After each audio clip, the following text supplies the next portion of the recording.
أنه قال النبي صلى الله عليه وسلم يوم بدر اللهم إني أنشدك عهدك ووعدك اللهم إن شئت لم تعبد فأخذ أبو بكر بيده فقال حسبك فخرج وهو يقول سيهزم الجمع ويولون الدبور. এই রিওয়ায়াত মোটামুটি শেষ পর্যন্ত কথা হয়ে গেছিল গতকালকে। আল্লাহুম্মা আনশুদুকা আহাদাকা ওয়া ওয়া'দাকা আল্লাহুম্মা ইন শি'তা লাম তু'বাদ, এই দুটোর উপর কথা চলতেছিল যে এইভাবে আল্লাহ পাক রব্বুল আলামিনের কাছে এই কথা বলা যে আল্লাহ, আপনি যদি মনে করেন যে দুনিয়াতে আপনার ইবাদত জারি থাকুক তাহলে আপনি আমাদের এই জামাতকে হেফাজত করেন, আর যদি চান যে আপনার ইবাদত বন্ধ হয়ে যাক আপনি আমাদের এই জামাতকে ধ্বংস করে দেন। তারপর এই কথা বলা হয় যে আল্লাহ পাকের ইবাদত দুনিয়াতে জারি থাকা এই জামাতের উপর মওকুফ। এই ধরনের কথা বলা এটা আল্লাহ পাক রব্বুল আলামিনের যে শান ইস্তিগনাইয়াতুল খিলাফ, এই কথা রাসূল সাল্লাল্লাহু আলাইহি ওয়াসাল্লাম কিভাবে বললেন? খোলাসায় জবাব হলো যে এটা আম হালাতে তো এই ধরনের কথা এটা মজমুম শোনা হয়, কিন্তু কিছু কিছু শান আছে, ওই সমস্ত শানে আবার এই ধরনের কথা মুস্তাহসান শোনা করা হয়। কিছু আচরণ আছে যেটা গায়রে মাহবুবের পক্ষ থেকে বেএতনাই বেআদবি শোনা করা হয়, আবার ওই আচরণটাই মুহাব্বতের পাত্র করলে ওটাকে শানে মাহবুবিয়ত শোনা করা হয়। রাসূল সাল্লাল্লাহু আলাইহি ওয়াসাল্লাম বুঝতে পারছেন যে আজকের যে হালাতের যে ভয়াবহতা, এই ভয়াবহতা আমাদের সর্বোচ্চ জায়গা থেকে আল্লাহর কাছ থেকে কি করতে হবে? নুসরত আদায় করে আনতে হবে। এই জন্য আমরা নবী সাল্লাল্লাহু আলাইহি ওয়াসাল্লাম নাজ করেছেন, আল্লাহর সঙ্গে অভিমান করছেন, এবং অভিমানের সুরে আল্লাহ নবী আল্লাহর সঙ্গে কথা বলছেন, এবং সেই কথা বলে আল্লাহর পক্ষ থেকে নুসরতকে টেনে আনছেন। একরকম আসমান থেকে জমিনের দিকে নুসরত টেনে আনছেন রাসূল সাল্লাল্লাহু আলাইহি ওয়াসাল্লাম। এটা একদিকে আল্লাহ নবী আল্লাহর সাথে শানে মাহবুবিয়ত জাহির হয়, আরেকদিকে নবীজির সাহাবায়ে কেরামের প্রতি, নিজের যারা সহকর্মী ছিলেন তাদের প্রতি যে আল্লাহ নবীর জিম্মাদারির ইহসাস, তাদের প্রতি যে মহব্বত, তাদের প্রতি যে মমতা, এটার যে শিক্ষা ছিল বুঝে আসে। যেটা রাসূল সাল্লাল্লাহু আলাইহি ওয়াসাল্লাম চাচাকে বলছিলেন না, ইয়া আম্মি কুল লা ইলাহা ইল্লাল্লাহ কালিমাতান তুহাজ্জু লাকা বিহা ইনদাল্লাহ, চাচা শুধু লা ইলাহা ইল্লাল্লাহ একবার আপনি বলে যান, এই কালেমা নিয়ে আমি আপনার জন্য আল্লাহর সঙ্গে ঝগড়া করব।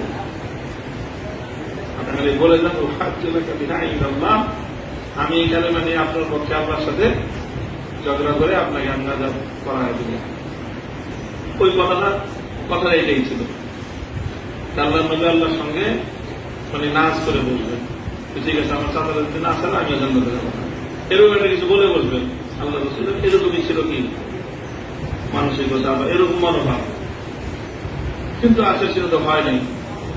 এখানে ওইটাই যে আজকে আমার এই সাহাবীদেরকে রক্ষা করার জন্য আমি আল্লাহর সঙ্গে যা করতে হয় তাই করব, এবং সেটাই রাসূল সাল্লাল্লাহু আলাইহি ওয়াসাল্লাম করছেন। নিজের সহকর্মীদের প্রতি ঝুঁকির সময়ে, বিপদের সময়ে একজন জিম্মাদারের তাদের প্রতি কতটা খেয়াল রাখা উচিত। হ্যাঁ, এগুলো জিম্মাদারানা শখসিয়ত, ব্যক্তিত্ব এইভাবে হয়। নিজের নিরাপত্তার কথা চিন্তা করবে জিম্মাদার, সে জিম্মাদার হয়। বিপদের সময় যে নিজের নিরাপত্তার চিন্তা করে সেগুলো জিম্মাদার না, সে মাসউল না, বরং নিজের মাতাহাত যারা আছে তাদের প্রত্যেকটা ব্যক্তির যখন নিরাপত্তা নিশ্চিত হয় তখন নিজের নিরাপত্তার চিন্তা আখেরি মাথায় দিয়ে সে করবে। রাসূল সাল্লাল্লাহু আলাইহি ওয়াসাল্লাম সেটাই করছেন। এখানে যে এই ৩০০ জন সাহাবী তাদের আজকে নিরাপত্তার ব্যবস্থাটা আল্লাহর কাছ থেকে যে কোনোভাবে হুকুম মঞ্জুর করাই দেবেন, এটাই রাসূল সাল্লাল্লাহু আলাইহি ওয়াসাল্লাম এখানে সামনে। তো আল্লাহুম্মা ইন শি'তা লাম তু'বাদ, এই গেল এই কথার ওজাহাত। হ্যাঁ, এখানে ইবারতটা মুখতাসার, কোন কোন তরিকার মধ্যে পূর্ণ লফজ আছে যেটা কি ফাহলিক হাযিহিল ইসাম, আল্লাহুম্মা ইন শি'তা লাম তু'বাদ বা'দা আল-ইয়াওম ফাহলিক হাযিহিল ইসাম। فأخذ أبو بكر بيده فقال حسبك فخرج وهو يقول سيهزم الجمع ويولون الدبر। अबू बकर सिद्दीक रज़ियल्लाहु ताला अन्हु जाकर आप सल्लल्लाहु अलैहि वसल्लम के हाथ को पकड़ लिया और कहने लगा, काफी हो गया, हस्बुका, अब आपके लिए यही काफी है। या रसूलुल्लाह, আপনার আর আল্লাহর কাছে কি করতে হবে না, ইসরাফ করতে হবে না, যথেষ্ট হয়েছে। তখন রাসূল সাল্লাল্লাহু আলাইহি ওয়াসাল্লাম বের হয়ে আসলেন, নিজেই আল্লাহর কাছে এভাবে রোনাজারি করতেছিলেন, দোয়া করতেছিলেন, চিন্তার মধ্যে পড়ে কান্নাকাটি করতেছিলেন। সেখান থেকে হুজুর ইতমিনানের সাথে দোয়া শেষ করে হুজরা থেকে বের হলেন, বা যে তাবুতে আল্লাহ নবী যে ঝুপড়ির মধ্যে ইকামত করতেছিলেন সেখান থেকে বের হয়ে আসলেন। পাহারা মানে হল সেই ঝুপড়ির ভিতর থেকে বের হয়ে আসলেন। নবীদের জুবানে এই কালেমাতগুলো জারি ছিল, সাইয়্যিদুল জামউ ওয়া ইউওয়াল্লুনা দুবুর, ये फरीक मुकाबल ये हजीमत होगी उनकी और ये लोग पीठ पीछे भागेंगे। তারা অচিরেই পরাস্ত হবে এবং তারা পশ্চাৎ দেশে পালিয়ে যাবে। তার রাসূল সাল্লাল্লাহু আলাইহি ওয়াসাল্লাম আল্লাহর কাছে তার দোয়া কবুল হয়ে যাবে বা গেছে এবং আল্লাহর পক্ষ থেকে নুসরত চলে আসবে, এটা আল্লাহ নবীর ইতমিনান হলো কখন? যখন আবু বকর সিদ্দিক গিয়ে বললেন হাসবুকা, হুজুর এখন যথেষ্ট হয়েছে, আল্লাহ তো বোঝা যায় যে আল্লাহ পাকের রহমতের উপর ইতিমাদ এবং আস্থাটা আবু বকর সিদ্দিক রাদিয়াল্লাহু আনহু বেশি আল্লাহ নবীর থেকে। উনি বুঝতে পারছেন আগে দেখি আর বলতে হবে না, তখন রাসূল সাল্লাল্লাহু আলাইহি ওয়াসাল্লাম হয়েছে যে আর বলতে হবে না। এসব বুঝছ যে আবু বকর সিদ্দিক রাদিয়াল্লাহু আনহু বলার পরে নবীজির কি হলো, এই কথা অনুভব হলো যে হ্যাঁ এখন আল্লাহর পক্ষ থেকে সাহায্য আসবে এবং আর বেশি ইসরারের দরকার হবে না। তো এটার দ্বারা তো বোঝা যায় যে রাসূল সাল্লাল্লাহু আলাইহি ওয়াসাল্লামের চেয়েও মানে তাওয়াক্কুল আবু বকর সিদ্দিক রাদিয়াল্লাহু আনহু বেশি, আল্লাহ পাকের রহমতের ব্যাপারে ওনার আশা এবং ইতিমাদ বেশি। ইশকালের জবাব হলো, দেখো কয়েকটা জবাব আছে এবং বুখারীর কাদিম নুসখার হাশিয়ার মধ্যে এবার তাফসীর আছে, কম্পিউটার নুসখার মধ্যে থাকলে আছে, দেখে নিও। আবু বকর সিদ্দিক রাদিয়াল্লাহু তাআলা আনহুর এই কথা বলাটা রাসূল সাল্লাল্লাহু আলাইহি ওয়াসাল্লামকে এবং তখন নবীর কি হওয়া, দোয়াকে বিরত মানে দোয়া থেকে বিরত হওয়াটা, এটা আসলে কি বিষয়টা এরকম না যে আবু বকর সিদ্দিক রাদিয়াল্লাহু তাআলা ইতিমাদ হয়ে গেছে আর নবীজির তখন ইতিমাদ হয়নি, বিষয়টা এরকম। বিষয়টা হলো ওনাদের নজরের পার্থক্য, ওনাদের নজরের পার্থক্য। রাসূল সাল্লাল্লাহু আলাইহি ওয়াসাল্লামের ফিকির তো হলো আসহাবদেরকে নিয়ে, আর আবু বকর সিদ্দিকের ফিকির হলো নবীকে নিয়ে। হুজুর যেভাবে কান্নাকাটি করতেছে আর যেভাবে উনি মানে আল্লাহর কাছে এতটাই বেশি উনি অস্থির হয়ে পড়তেছেন যেটা নবীদের জন্য কষ্টকর হয়ে যেতেছে, এটা আবু বকর সিদ্দিক বরদাস্ত করতে পারতেছেন।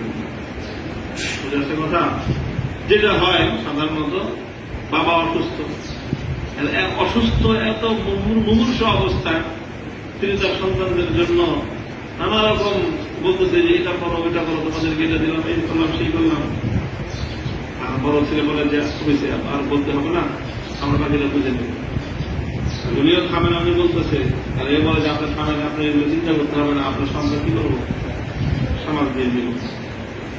তো বিষয়টা তো এরকম না যে বাবার চেয়ে বড় ভাইয়ের অন্য সকলের ব্যাপারে ইতমিনান বেশি, তা আসলে বিষয়টা হাইসিয়তের কথা।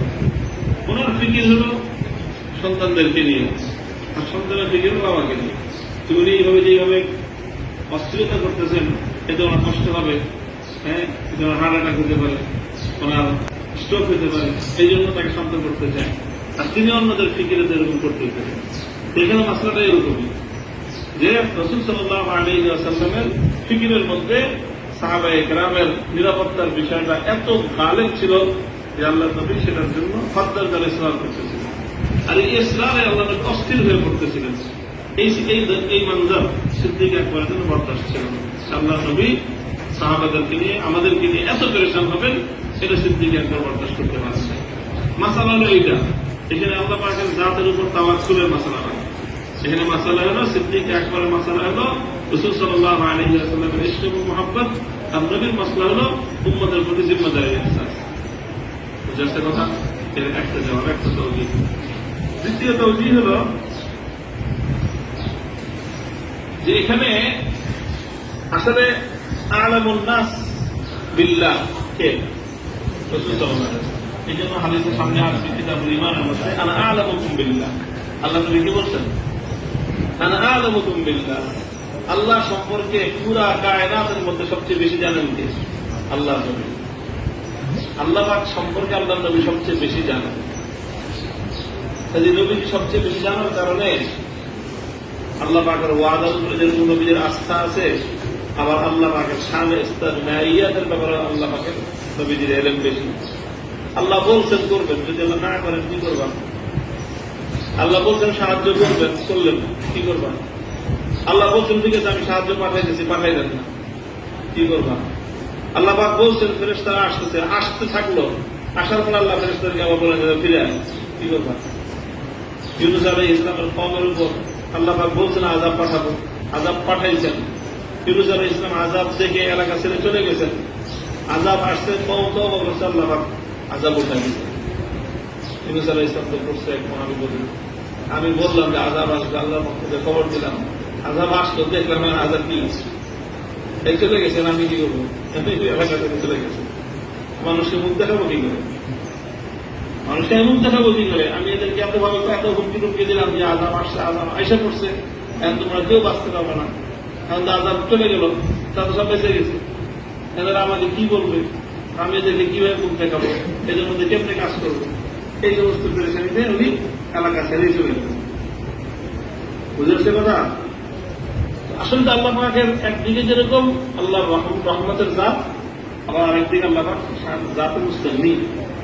আল্লাহ বলছেন, ওয়াদা করছেন সাহায্য পাঠাবেন, সাহায্য পাঠালেন, করার আছে, জিজ্ঞাসা করা আছে আল্লাহ কিনে পাঠাবেন, আমরা ওয়াদা খেলাপি কেন করলাম, এই সমস্ত কথা বলার আছে। এই সব বিষয় সম্পর্কে রাসূল সাল্লাল্লাহু আলাইহি ওয়াসাল্লামের ইলম সবচেয়ে বেশি। এই জন্য আল্লাহ রাসূল সাল্লাল্লাহু আলাইহি ওয়াসাল্লাম বুঝতেছেন যে আল্লাহ সাহায্য পাঠাবেন, এতেমাদ আছে, তাওয়াক্কুল আছে, কিন্তু আল্লাহ পাক তাহলে মুস্তাগনি, আল্লাহ যদি না পাঠান বলার নেই। আবার আল্লাহ পাক কখনো আমাদের সামান্য ত্রুটির কারণে হতে পারে যে আল্লাহ পাঠায়ও আবার কি করবেন, বন্ধ করে দিবেন। এই সমস্ত আল্লাহর জাত সম্পর্কে নবীজির বেশি ইলমই নবীজিকে আল্লাহ পাকের কাছে ইসলাম বেশি করার জন্য বাধ্য করেছে। আবু বকর সিদ্দিকের ইলম ছিল, কিন্তু আকরাম নবীর সমান তার না। এই জন্য রাসূল সাল্লাল্লাহু আলাইহি ওয়াসাল্লামের এই ব্যাপারে ইলম বেশি থাকার কারণে আল্লাহর জাত সম্পর্কে উনি বেশি জানার কারণেই ইসলামটা বেশি করছেন। আবু বকর সিদ্দিক নবীজির চেয়ে কম জানতেন, এই জন্য আগেই আবু বকর সিদ্দিক বক্তব্য করছেন। বুঝেছে কথা? এগুলো আরেকটা তৌজিহ। তৃতীয় তৌজিহ হল, আসলে রাসূল সাল্লাল্লাহু আলাইহি ওয়াসাল্লামের একদিকে যেরকম শান, আল্লাহ পাকের জাতের কাছ থেকে মুতালাবা করা, দোয়া করা, কান্নাকাটি করা, এটাও যেরকম নবীর শান, আবার মানুষকে মর্যাদা দেওয়া, এটাও আল্লাহ নবীর আরেকটা শান। আবু বকর সিদ্দিক একজন মুআজ্জাজ মানুষ, হ্যাঁ, উম্মতের মধ্যে আল্লাহ নবীর পরেই সবচেয়ে বড় মুআজ্জাজ মানুষ সিদ্দিক আকবর। সিদ্দিক আকবর এসে বলতেছে যে আর বলতে হবে না, নবীজি এরপরেও বলতেই থাকেন, এটা সিদ্দিক আকবরের যথাযথ কি হয় না, মর্যাদাটা রক্ষা হয় না। না তামানা ছিলাম, আচ্ছা ঠিক আছে, আবু বকর সিদ্দিক বলতেছে, ঠিক আছে চলো কি বলে আমি শেষ করি। এটা আসলে সিদ্দিক আকবরকে আল্লাহ রাসূল সাল্লাল্লাহু আলাইহি ওয়াসাল্লাম এজাজ করছেন।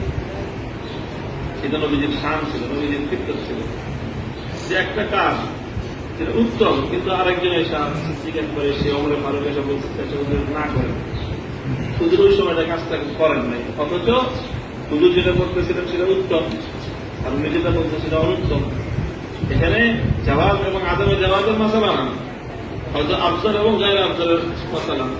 তো সেখানে আল্লাহ নবী আফজলটা করতেছেন, হয়তো অন্য কেউ আয়েশা, এরকম বিশেষ করে যারা মুআজ্জাজ সাহাবা ছিলেন তারা যখন আয়েশা নবীজিকে বলতেন যেটা খেলাফ আফজল, আল্লাহ নবী বক্তান ওই সময়ের জন্য তাদের প্রতি রেয়ায়ত করতেন, ওটা ঠিক আছে তুমি যেটা বলছো সেটাও হইতে পারে, আচ্ছা ঠিক আছে তোমার কথা রক্ষা করলাম। এটা নবীজির একটা তবিয়ত ছিল, আখলাক ছিল, হুসনে আখলাকিন নবী সাল্লাল্লাহু আলাইহি ওয়াসাল্লাম। প্রত্যেকটা মানুষকে হাক্কাল মাকদুর আল্লাহ নবী তাকে ইজ্জত দিতেন এবং তার কথার মর্যাদা রক্ষা করতেন। আবু বকর সিদ্দিক বলছে, আচ্ছা আর দোয়া করতে হবে না, ঠিক আছে আর দোয়া করতে হবে না।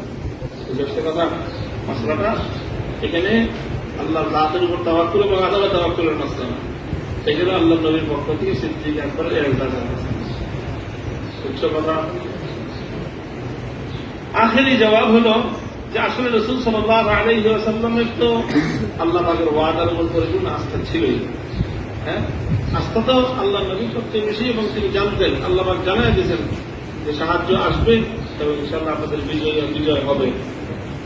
কিন্তু রাসূল সাল্লাল্লাহু আলাইহি ওয়াসাল্লামের ফিকির ছিল ভিন্নটা।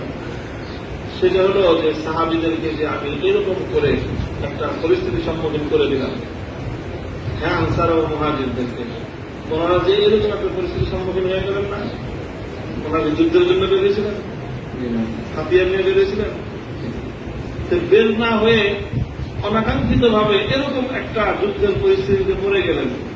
এর জন্য মূল মাসউলকে রাসূল সাল্লাল্লাহু আলাইহি ওয়াসাল্লাম, তাই না? এখন কারো দিলের মধ্যে এই ধরনের অস্ত্রতা চলে আসতে পারে যদি, যে ও আমাদেরকে বিপদের মুখে ফালা দিয়ে দিলের মধ্যে অস্ত্রতা আসতে পারে না, যে তিনি আমাদেরকে এরকম একটা বিপদের মুখে ফেলে দিলেন যে এখন আমরা বেশ সামান অবস্থায় এত বড় কাফেরদের বাহিনীর, সশস্ত্র বাহিনীর মুখোমুখি আমরা হয়ে গেলাম। তো আমাদেরকে এই পরিস্থিতির সম্মুখীন করলেন কে? রাসূল সাল্লাল্লাহু আলাইহি ওয়াসাল্লাম। আলিয়াযু বিল্লাহ, কোন সাহাবী যৌবে বাশারিয়াতের কারণে তার দিলের মধ্যে এই ফটকা পয়দা হতে পারে, নবীজির উপর তার ইশকাল পয়দা হয়ে যেতে পারে, নবীর জাতের উপর ইশকাল পয়দা হতে পারে যে তিনি আমাদেরকে এই ঝুঁকির মুখে ফেলে দিয়ে তিনি এখন নিশ্চিন্তে বসে আছেন। আল্লাহ না করুন কোন সাহাবীর দিলের মধ্যে যদি নবীজির প্রতি এই ধরনের ওয়াহাম, এই ধরনের বদগুমানি পয়দা হয়, সেটা তো শুধু তার হালাকাত না, পুরা কওমের, পুরা জামাতের হালাকাতের জন্য কি হবে? সেটা যথেষ্ট হবে। আল্লাহ এটা বুঝবেন না? আল্লাহ বুঝলে আল্লাহ কি আল্লাহ রাজি থাকবেন? আল্লাহ পুরা জামাতের উপর কি হয়ে যাবে? নারাজ হয়ে যাবে যে এরা আমার নবীকে কি করতেছে, এখন দোষারোপ করতেছে। আল্লাহ পাকের পক্ষ থেকে আযাব চলে আসবে, আল্লাহ এটা বরদাস্ত করতে না পারে। এটা ছিল নবীজির দেহের সামনে। এই জন্য আল্লাহ নবী কোন সাহাবীর দিলের মধ্যে এই কথা না আসে যে আল্লাহ নবী আমাদেরকে বিপদের মুখে ফেলে দিয়ে নবীজি আমরা নিশ্চিত আছেন, এই কথা যেন তারা দিলের মধ্যে না আসে। এই জন্য আল্লাহ নবী ইলহাহ জারি রাখছেন, কান্নাকাটি করতে আছেন। অন্তত সবাই তা বুঝুক যে আল্লাহ নবী তাদের জন্য কতটা ফেলেছেন। এতে তাদের দিলের মধ্যে ওই অস্ত্রতাও আসবে না, তাদের দিলের মধ্যে একটা সান্ত্বনা আসবে যে না, আল্লাহ নবী আমাদের জন্য তো কাঁদতে কাঁদতে সাজদা হয়ে গেলেন। তখন তাদের দিলের মধ্যে খেয়ালটা আসবে না, যেটা আল্লাহ পক্ষ থেকে নুসরতে খোদাবন্দির ক্ষেত্রে মানে হতে পারে। বুঝে আসছে কথা? তো নবীজি এলাহা জারি করতেছেন। একজন সাহাবী যখন এসে বললেন যে না নবীজি আর লাগবে না, আপনার এত অস্থির হওয়ার দরকার নেই, হুজুর বুঝলেন যে না সাহাবীদের কি হয়ে গেছে, বিরান হয়ে গেছে আমার ব্যাপারে, যে আমি তাদেরকে ঝুঁকির মুখে ফেলে দিয়ে আমি নিশ্চিত আমাদের ঘুমাইতেছি, ডাক্তার দিয়ে নাক দিয়ে ঘুমাচ্ছি, ব্যাপারটা এমন না, কারণ তারাও বুঝতেছে যে আমি তাদের জন্য সর্বোচ্চ চেষ্টাটা করতেছি। আবু বকর সিদ্দিক যখন এসে বললেন হাসবুকা, তো নবীজি বুঝতে পারলেন যে সাহাবীদের যখন আমার ব্যাপারে কি হয়ে গেছে, ইতমিনান হয়ে গেছে। মাকসাদ তো এটা ছিল, মূল মাকসাদ আল্লাহ পাকের পক্ষ থেকে সাহায্য আসবে, এটা আল্লাহর পক্ষ থেকে ওয়াদা, সেই ওয়াদা পুরো হবে নবীজি জানতেন। এরপরে নবীজি ইসলাম করে যাচ্ছেন কেন? সাহাবীদের মধ্যে ইতমিনান পয়দা করার জন্য। আর সাহাবীদের দিলের মধ্যে ইতমিনান পয়দা হয়েছে কি হয় না, এটা বুঝলেন কিভাবে? অবশ্যই কিসের কথা বুঝে আসছে কথা। فخرج وهو يقول سيهزم الجمع ويولون الدبر। তোমরা নামাজ থেকে নিয়ে পড়ো না, চলো। وبه قال حدثني ابراهيم بن موسى قال اخبرنا هشام ان ابن جريج اخبره قال اخبرني عبد الكريم انه سمع نفسا مولى عبد الله بن الحارث يحدث عن ابن عباس رضي الله عنهما انه سمعه يقول لا يستوي القاعدون من المؤمنين عن بدر والخارجون الى بدر. باب ये बाब है बेला तर्जुमा। ये भी इमाम बुखारी रहमतुल्लाह अलैह का और एक स्नेह है। বুখারী শরীফের মধ্যে বিভিন্ন জায়গায়, এটা ইমাম বুখারীর একটা ব্যতিক্রমী তরজে আমল, যে অনেক জায়গায় ইমাম বুখারী কি করেন, বাব জিকির করেন, কিন্তু তরজমা জিকির করেন। এখন তো শারীহিন ইকরাম এজন্য খুব পরেশান, কাহিনী দেখে রহস্য কি, এর তাওজীহ, বাব আছে তরজমা নাই, দরজা আছে, গেট নেই, বাপ আছে, তর্জমা নাই, কোন অনুবাদ ছাড়া বাপ। এটা কি কি অর্থ কি, কেন এরকম করে এরকম করেন? তবে এক দুই জায়গায় না, অনেক জায়গায় আছে। তৈরি দিয়ে সারে গ্রামের অনেক রকম তৌজি।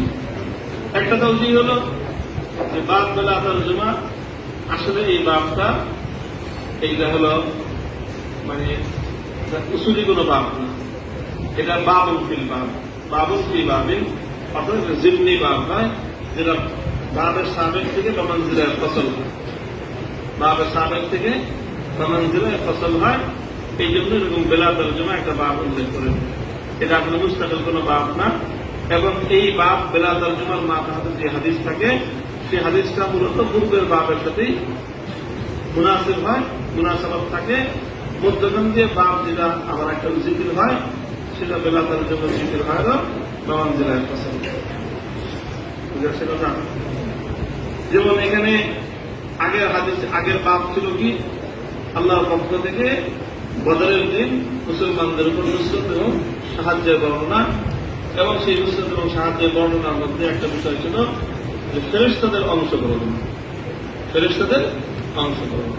তো আগের বাপটা ছিল অংশগ্রহণকারী ফেরেশতাদের বর্ণনা, আর এই বাবের মাথা হাতে যে হাদিস আছেন, সেই হাদিসের মধ্যে হল অংশগ্রহণকারী মানুষের বর্ণনা। বুঝে আসছে কথা? এইভাবে আগের বাবের সাথে তার মুনাসাবাত আছে। যতটুকু যখন অংশগ্রহণকারীদের ফেরেশতা, ওই বাবের জিকিরে এই বাবের মধ্যে মানুষের কথা আলোচনা আছে। আরেকটা অজির হল যে বাপ বেলা তর্জমা আনার, ইমাম বুখারী রাহমাতুল্লাহ অনেক জায়গায় এরকম করেন। সেখানে শারহিরা বলছেন আসলে সেখানে বাপ জিকির করেছেন, এরপরে কোন তর্জমা জিকির করেন না, এই জায়গাটা খালি রাখছেন। এরপরে হাদিসুল বাপ জিকির করছেন। ইমাম বুখারীর হয়তো মাকসাদ ছিল, উদ্দেশ্য ছিল যে পরবর্তীতে তর্জমা বাপ লিখবেন, যে এই হাদিস থেকে কি ধরনের মাসআলা ইস্তেমবাদ করলে, কি অনুমান দিলে সুন্দর হবে, ভালো হবে, এটা উপস্থিত ইমাম বুখারীর জেহেনে আসে নাই, বা আসলে ওটার উপরে ইতমিনান হয় নাই। উনি চাইছেন যে এরা পরে কি করবেন, লিখবেন, কিন্তু পরে আর দেখা হয় না। এইভাবে বুখারী শরীফ হয়ে গেছে। এখন ওইটা বাপ বেলা তর্জমা রয়ে গেছে। বুঝাচ্ছে কথা? এটা একটা তৌজিহ করা হয়েছে, কিন্তু এই তৌজিহটা আমভাবে আহলে ইলমরা কবুল করেন নাই, যে এত বেশি জায়গায় ইমাম বুখারী এরকম করবেন, এবং ইমাম বুখারীর যেখানে কোন তর্জমাতুল বাপ না আসার কারণে বা যেখানে কবুল না করার কারণে খালি রেখে দিয়েছেন, অসম্পূর্ণ রয়ে গেছে পুরা বুখারী শরীফের মধ্যে। এটা একটা কি থাকলো, অসম্পূর্ণ থাকলো। ইমাম বুখারী এই কাজটা করে যেতে পারেন নাই, অথচ ইমাম বুখারী তাসনিফ বুখারীর পরেও আর হায়াতে ছিলেন লম্বা সময়, এবং এটার দর্শকতা সিলসিলা জারি ছিল। কাজে এই জন্য এই তৌজিহটা কি না, কাবিল কবুল না, বাকি তৌজিহ একটা করা হয়েছে। তৃতীয় তৌজিহ হল যেটা হযরত শাইখুল হিন্দ রহমতুল্লাহ আলাইহি তার তাকরীরের মধ্যে যেটা আলোচনা করছেন, ইমাম বুখারী রহমতুল্লাহ এর মাকসাদ হয় হল তাশহিজু আযহানিত তালাবা, যারা পাঠক, যারা কারি, তাদের জেহেনকে পরীক্ষা করা। বুঝতে কথা? এটা একটা অনুশীলনীর মতো, এটা একটা অনুশীলনী মানে ইমাম বুখারী রাহমাতুল্লাহ আলাইহি উনি তো আগে পরে বা মানেন, বাবের পরে তর্জমাতুল বাব জিকির করেন, তারপরে হাদিসুল বাব জিকির করেন। তর্জমাতুল বাবটা আসে থেকে হাদিসুল বাব থেকে। হাদিসুল বাব থেকে ইমাম বুখারী যে বিষয়টার দিকে দৃষ্টি আকর্ষণ করতে চান, সেই বিষয়টাকেই উনি তর্জমাতুল বাব হিসেবে উল্লেখ করেন, যে এই হাদিস থেকে কিন্তু এই বিষয়টা বুঝে আসে। তর্জমাতুল বাব মানে কি, এই হাদিসগুলো থেকে কিন্তু এই বিষয়টা বুঝে আসে, এই হাদিস থেকে কিন্তু এই বিষয়টা বুঝে আসে, সেটা হলো তর্জমাতুল বাব। তো সব জায়গাতে ইমাম বুখারী নিজে এই কাজটা করে দেখান। কিছু কিছু জায়গায় বাব জিকির করেন, এরপরে হাদিসুল বাব জিকির করেন। এই কথা বোঝানোর জন্য যে অন্য জায়গাতে আমি করে দিলাম, এবার এই জায়গায় তোমরা বলো দেখি হাদিসুল বাব থেকে কি বুঝে আসে, এই হাদিসুল বাব থেকে কি বুঝে আসে। যেরকম এখানে যে হাদিসটা আনছেন, একটা হাদিস আনা হয়েছে এই তর্জমাতুল বাব বেলা তর্জমার মাথা হাতে, এখানে ইবনে আব্বাস রাদিয়াল্লাহু তাআলা আনহু তিনি লা ইয়াস্তাবিল কাঈদুনা মিনাল মুমিনিন কথা লা ইয়াস্তাবিল কাঈদুনা মিনাল মুমিনিনা গায়রু উলিল দারার ওয়াল মুজাহিদুনা ফী সাবিলিল্লাহ ফাদ্দালাল্লাহু আল মুজাহিদিনা বিআমওয়ালিহিম ওয়া আনফুসিহিম আলাল কাঈদিনা দারাজা। এই আয়াত পুরো আয়াতের মজমুন কি? যারা জিহাদে যায় আর যারা জিহাদে যায় না তারা সমান মর্যাদার নয়। তাহলে মর্যাদা বেশি কাদের? যারা জিহাদে যায় তাদের মর্যাদা বেশি। অর্থাৎ ফারকুল মারাতিবি বাইনা মান খারাজা ফিল জিহাদ ওয়া মান লাম ইয়াখরুজ, অর্থাৎ বাইনা মান জাহাদা ওয়া মান লাম ইউজাহিদ। যে জিহাদে যায় মুজাহিদ এবং গায়রে মুজাহিদের মধ্যে মর্যাদা পার্থক্যের বর্ণনা। ঠিক আছে কথা? এগুলো আম কথা, আম ভাবে জমি আসবেনা এবং জমি আনবে না, সমস্ত জায়গায় সমস্ত সময় সর্বকালের একই নিয়ম। যারা জিহাদে যাবে যারা জিহাদে যাবে না তারা কোনোদিন সমান হতে পারে না, বরং যারা জিহাদে যাবে তাদের ফজিলত অনেক বেশি। তো সবকালীন যেরকম উসুল, এই উসুলের মধ্যে বদল শামিল আছে না? আলাওয়াজিল আকরামি ওয়াল আকমাল শামিল আছে। সুতরাং যারা বদলে গেছে আর যারা বদলে যায় নাই তাদের মর্যাদা কোনোদিন সমান হতে পারে না। এই হল বুখারী বুঝে দিয়েছে। কাজে এখন এখান থেকে আমরা হাদিসুল বাব থেকে যে তরজমাতুল বাব আমরা কি করতে পারি? আলোচনা করতে পারি, ইস্তেমবাদ করতে পারি। সেগুলো বাবু ফারকুল মারাতিবি বাইনা মান শাহিদা বাদরান ওয়া মান লাম ইয়াশহাদ ওয়া মান লাম ইয়াশহাদহা। বাবু ফারকুল মারাতিব। তাই কলম দিয়ে লিখতেছ পেন্সিল? তোমার যেহেতু আমার কিতাব আমি কিনছি টাকা দিয়ে, আমি কলম দিয়ে দেখুন না পেন্সিল দিয়ে দেখুন, আপনি কলম দিয়ে নাকি? না, তুমি কিতাব কিনলেই কিতাবের মালিক হওয়া যায় না। কিতাব কিনে কিতাবের রক্ষক পাওয়া যায়, কিন্তু কি হওয়া যায় না? কলম দিয়ে লেখার অর্থ হলো তুমি মুসান্নিফ অথবা তুমি কমসম সারে। বুঝছো কথা? কলম দিয়ে লেখার অর্থ কি? কথা পরিবর্তন করা যায় না, তাই না? তোমার এত লিখতে মন চাইলে আর এত লেখার যোগ্যতা থাকলে সাদা কাগজ কিনা তারপরে তুমি যে কাগজ কিতাব কতবার মুসান্নিফ করেছো, অথবা কমসম কি করো? সরা লেখো যে তুমি কত বড় সারে হয়েছ। তুমি এখানে সরা আছে, হাসি আছে, এর মধ্যে আবার তুমি যদি কি কলম দিয়ে বসাও, এই কলম বসানো হোক নাই। হ্যাঁ, কি করতে পারো? পেন্সিল দিয়ে লিখতে পারো নিজের তানাফফুহের জন্য। অথবা যদি অনেক জায়গায় কিতাবের মধ্যে পাঠকের জন্য কাগজ রাখা হয় না, হ্যাঁ, টাইপ দিয়ে ওখানে লিখতে। হ্যাঁ, যাই হোক, তো এখানে আমরা কি তরজমাতুল বাব পেলাম? বাবু ফারকুল মারাতিবি বাইনা মান শাহিদা বাদরান ওয়া মান লাম ইয়াশহাদহা। যারা গাজওয়ে বদরে শরীক হয়েছে আর যারা বদরে শরীক হয় নাই তাদের মধ্যে মর্যাদা তারতম্যের বিবরণ। তারতম্যটা কি আসবে? যারা বদরে শরীক হয়েছে তারা গায়রে বদরি হচ্ছে অনেক অংশ। এবার বিভিন্ন রকম হইতে পারে, করিব করিব মানা। বাবু ফারকুল মারাতিব বাইনাল বদরিয়িন ওয়া গায়রিল বদরিয়িন, এভাবে বলতে পারো। অথবা এভাবে বলতে পারো বাবু ফারকুল মারাতিব বাইনা মান খারাজা ইলা বদরিন ওয়া লাম ইয়াখরুজ। অর্থাৎ মূল মজমুনটা এই ধরনের হবে যদি এই তরজমা হাদিসুল বাব থেকে আমরা কি বের করি? তরজমাতুল বাব বের করি। বুঝে আসছে কথা? এখানে আরেকটা বহস ছোট্ট একটু করা হয়েছে, যেটা এই যে আয়াতটা লা ইয়াস্তাবিল কাঈদুনা মিনাল মুমিনিনা গায়রু উলিদ দারারি ওয়াল মুজাহিদুনা ফী সাবিলিল্লাহ, এই আয়াতটা হলো সূরা তাওবা। হ্যাঁ, ফাদ্দালাল্লাহু আল মুজাহিদিনা বিআমওয়ালিহিম ওয়া আনফুসিহিম আলাল কাঈদিনা দারাজা। সূরা তাওবা, সূরা নিসা দারাজাতুল মিনাল্লাহ করে দেব আমরা পরে আসছে। তো এই আয়াতের মানে তাআল্লুক বা এই আয়াতের মিসদাক, এই আয়াতের মিসদাক নিয়ে সাহায্য মানে মুফাসসিরিন কেরামদের মধ্যে মুতাআদ্দিদ রায় আছে। কেউ বলছেন এটা তবুকের ব্যাপারে ঘটনা। তবুকে যারা গেছে যারা যায় নাই তাদের ব্যাপারে তো আল্লাহর পক্ষ থেকে সবচেয়ে বেশি যেই ঘটনার ব্যাপারে আল্লাহর পক্ষ থেকে হিসাব করা হয়েছে সেগুলো গজওয়ে তবুক। যারা গেল আর যারা গেল না তাদের মধ্যে অনেক পার্থক্য করা হয়েছে। যারা গেছে তাদের ফজিলত বর্ণনা করা হয়েছে, আর যারা যায় নাই তারা মুমিন হয়ে থাকলে তাদের উপরে হেদাব আসছে, 50 দিনের জন্য তাদেরকে কঠোর সাজা আসছে। আর মুমিন না হয়ে থাকলে তাদেরকে মুনাফিক সাব্যস্ত করে তাদের মুখ সম্মোচন করা হয়েছে। একমাত্র গজওয়া কোনটা? গজওয়ে তাবুক। এখানে আল্লাহ একদম খোলা খোলা 3 পরিক করে দিচ্ছেন। এক ফরিক হলো যারা মুজাহিদিন, তাদের আল্লাহ ফজিলত বর্ণনা করছেন, তাদেরকে আল্লাহ পাক দুনিয়া এবং আখিরাতে তাদের জন্য বহুত ভালাই ওয়াদা আল্লাহ ঘোষণা করে দিয়েছেন। লাকাদ তাবাল্লাহু আলান নবী ওয়াল মুহাজিরিন ওয়াল আনসার আল্লাযীনা ইত্তাবাউহু ফি সাআতিল উসরা। আল্লাহ তাদের ভূয়সী প্রশংসা করছেন।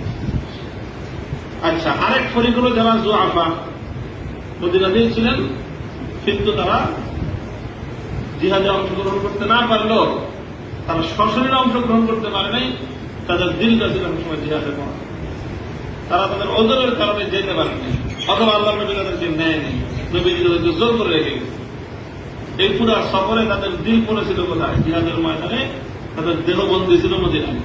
আল্লাহ পাক এই সমস্ত যুআফাদেরও অনেক প্রশংসা করছেন, তাদের দিলের হালাত, যে আল্লাহ পাক আসলে কি দেখেন, মানুষের কলবের হালাতটাই দেখেন, আল্লাহর কাছে সেটাই আসলে গ্রহণযোগ্য, মানে বিবেচ্য বিষয় প্রধানত। এই দুই ফরিক। আর তৃতীয় আরেক ফরিকগুলো যারা জয়ীব না, জিহাদেও যায়। এই ফরিকের উপর আল্লাহর পক্ষ থেকে কিতাব আসছে এবং এই ফরিকের মধ্যে আবার দুই কিসম ছিল। এক কিসমের যারা মুমিন 3 জন, তাদের উপর আল্লাহর পক্ষ থেকে 50 দিনের কঠোর পানিশমেন্ট আসছে। আর বাকি সবাইকে কি করা হয়েছে? মুনাফিক হিসেবে তাদের চরিত্র উন্মোচন করে দেওয়া হয়েছে মানুষের সামনে, বিশ্ববাসীর সামনে, কিয়ামত পর্যন্ত মানুষের সামনে। তো এই হলো গজওয়ে তাবুকের ওয়াকিয়া এবং লা ইয়াস্তাবিল কায়িদুন, এটা তাবুকের কথা। এটা একটা উচিত। আরেকটা উচিত হলো যে না, এই আয়াতের তাআল্লুক হলো গজওয়ে বদরের সঙ্গে। বুঝতে কথা? তো আরেকটা উচিত হলো যে না, এই আয়াত না গজওয়ে বদর সংক্রান্ত, না গজওয়ে তাবুক সংক্রান্ত, আয়াতুল আম, জিহাদ সংক্রান্ত। এবং সেই জিহাদের অমুকের মধ্যে বদর শামিল, তাবুক শামিল, এবং বদর এবং তাবুক ছাড়া অন্যান্য গজওয়াত শামিল। ইমাম বুখারী রাহমাতুল্লাহ আলাইহি এই আয়াতকে এখানে এনে বুঝাইতেছেন যে ওনার রায় রুজহান হলো কোন দিকে, যে আয়াতটার তাল্লুক গজওয়া বদরের সাথে। বুঝতে কথা? এটা বাস শারহিনের তৌজিহ।